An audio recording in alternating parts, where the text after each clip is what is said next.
বিশ্ববিজয়ী মুসলিম বীর সুলতান সালাউদ্দিন আল আইয়ুবী। মিশর ও সিরিয়ার প্রথম সুলতান আইয়ুবী রাজবংশের প্রতিষ্ঠাতা, একজন শক্তিশালী শাসক, নির্ভীক ও সাহসী যোদ্ধা, যার শূন্যতা এখনও অনুভব করে মুসলিম বিশ্ব। এন্টারটেইনমেন্ট অফ ইসলাম চ্যানেলটি সাবস্ক্রাইব করে অবশ্যই পাশে থাকার অনুরোধ রইল।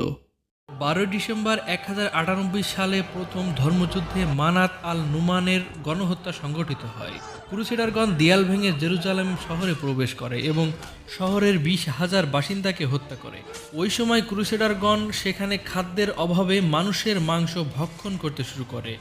ইতিহাসের এই নৃশংস গণহত্যার মধ্য দিয়ে পশ্চিমা ও ক্রুসেডারদের করতলে চলে যায় পবিত্র নগরী জেরুজালেম।